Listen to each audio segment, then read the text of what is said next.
Here's something that sounds completely made up until you see it. Me and my husband have spent the last 294 days living and working on cruise ships, meeting deadlines, video calls, everything, real life working on a cruise ship. And the cost is actually less than us living at home in Scotland. And no, I'm not talking about when you're on holiday by the pool, checking your phone, looking at emails, responding to a couple of messages. I'm talking real life, full-time jobs. This is what our life looks like now, and I could not imagine going back. My name's Katrina, and together with my husband Kevin, we created 360 Cruising about a year ago to share our tips and tricks, as well as document our cruising journey, with us working remotely on cruise ships being a big talking point. So a little bit of background about us. Kevin works in IT, and myself, I've always worked in the marketing field. I graduated about 12 years ago, and I've worked for full-time jobs for multiple companies since graduating.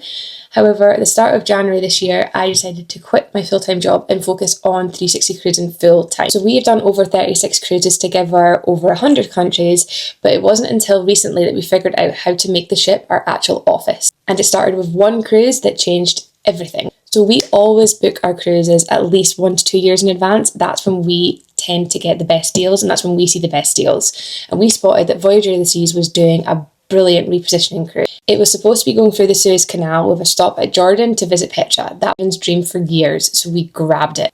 But due to safety concerns, the route got cancelled. Royal Caribbean gave us the choice. We could cancel completely, we could rebook onto another cruise, or we could stay on the same cruise but doing a different route. The new route was 35 nights, Barcelona to Singapore, around Africa.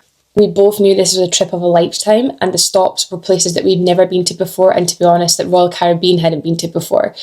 We looked at each other and was like, we can't take 35 days off of work, can we? So how are we going to do this? How are we going to manage this cruise? And we did manage and had an amazing time. We of course made mistakes and learned day by day, and now we're here to share our tips and tricks with you guys. People have this image of working on a cruise ship and what it might be like, sitting by the pool with a cocktail in your hand, laptop lying, relaxing, very glamorous. The reality is we're mostly in our cabin, we're doing video calls, we're trying to find the quiet spots, and we're trying to stay awake with the adjusting of the different time zones.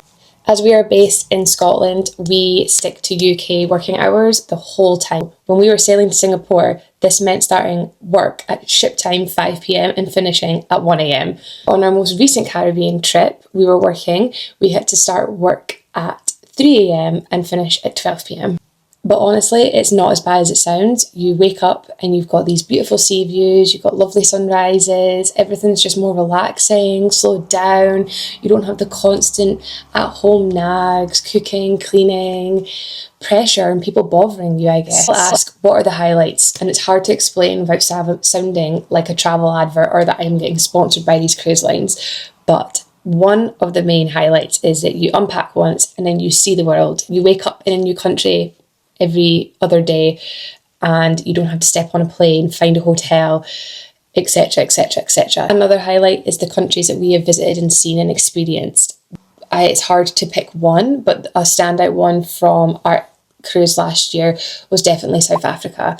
We went in with really low expectations, didn't know what to expect, and honestly we'd go back in a heartbeat to go to South Africa again. Stopped in Port Elizabeth and we actually booked a safari tour, and that was just, I have no words to explain how amazing that was. I never thought I'd ever get to do a safari, and cruising made that possible. And then there was Mauritius. That has been on my bucket list forever, and just one of those places that I thought I would never get to go or experience.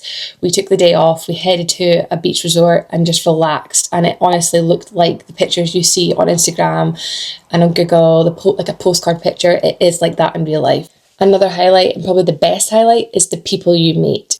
On longer sailings, you make real friendships. We have kept in touch with so many people that we're actually meeting a couple from Australia this year in Thailand. And next year, we're meeting up with a couple when we are visiting Canada, and they're going to show us around their hometown. And the crew, you see them every single day. They're always working hard. They're always super friendly. You really get to know them and make connections. We actually exchanged numbers with a couple of the crew members. Okay, so let's cover the downsides. It's not all perfect. I will not lie about that. There is some negative points about living on a cruise ship and working around the world. So the first one would be missing things back home. So my best friend recently had a baby. I missed that whole experience. I'm quite close to my family, my mum especially. I miss her loads. Was quite a home bird. So yeah, it did get a bit getting used to travelling so much and missing friends and family. So yeah, I've always been a bit of a home bird, which surprised people given how much I travel quite often. When I bought my first home, it was about 3 minutes away from my mum's house. And when I went to university, I actually stayed at home with my mum. Another negative is definitely I miss home cooked meals. You think cruise ship food, it's all amazing, it's unlimited, it is obviously super tasty, and I can't fault the food, but honestly, sometimes you just want a nice home cooked meal, that kind of home comfort meal. Finally, I think some people romanticize this too much. It's not a holiday. We are still working. We're just moving our office onto a cruise ship rather than being at home stuck in between four walls. If you hate your job on land, you're still going to hate it at sea. We are literally just moving our office onto a cruise ship. I always ask how we actually made this happen, and it doesn't come with a big, massive, grand plan. We're from a small town in Scotland called Arbroath. It's on the northeast of Scotland. We had a home there. It was nice, it was comfortable, but we were never in it. We'd be cruising sometimes for weeks, months, and it just seemed like a waste to have that house sitting empty and paying bills when we were never in it. We're still based in Arbroath in Scotland. We are just in something slightly smaller, and we rent it out when we're not here. Our dream is to live on a cruise ship for the majority of the year. People might think we do this right now, but honestly, there's big gaps where we are here in Scotland, rainy, cold Scotland. So what's next and what's coming in 2026? So we have our next cruise, which is in March, and we're doing a transatlantic from New York to Barcelona on Odyssey of the Seas. So that's 15 nights. Again, we will be working remotely from the cruise ship. 4 days after we dock in Barcelona, we're actually moving to Malaysia for 6 weeks and then to Thailand for 6 weeks. And we're going to try that out and see how we like it. We then come home in July for the summer, and we have my sister-in-law's wedding, my brother's getting married, and my best friend is also getting married. So I'm a bridesmaid at 2 weddings in August, so busy, busy time. And then from September, we're back on cruise ships. Now, I know what you're all probably thinking, this all sounds amazing, but how much does it cost? Does the Wi-Fi work? How do we afford this? We have made a whole separate video breaking down the real numbers, the real costs, does the Wi-Fi actually hold up, and 9 tips to making this more affordable. I will link it in the description of this video. And if you want to know more about cruising in general, or you're planning your first cruise, we have got a free cruising community where we share tips, we answer questions, there's PDFs to help you guys. Whether you're a first-time cruiser or you're a seasoned cruiser, this community is for everyone. So 294 days at sea, and honestly, this is just the beginning. We'll see you in the next one. Thanks for watching. Bye.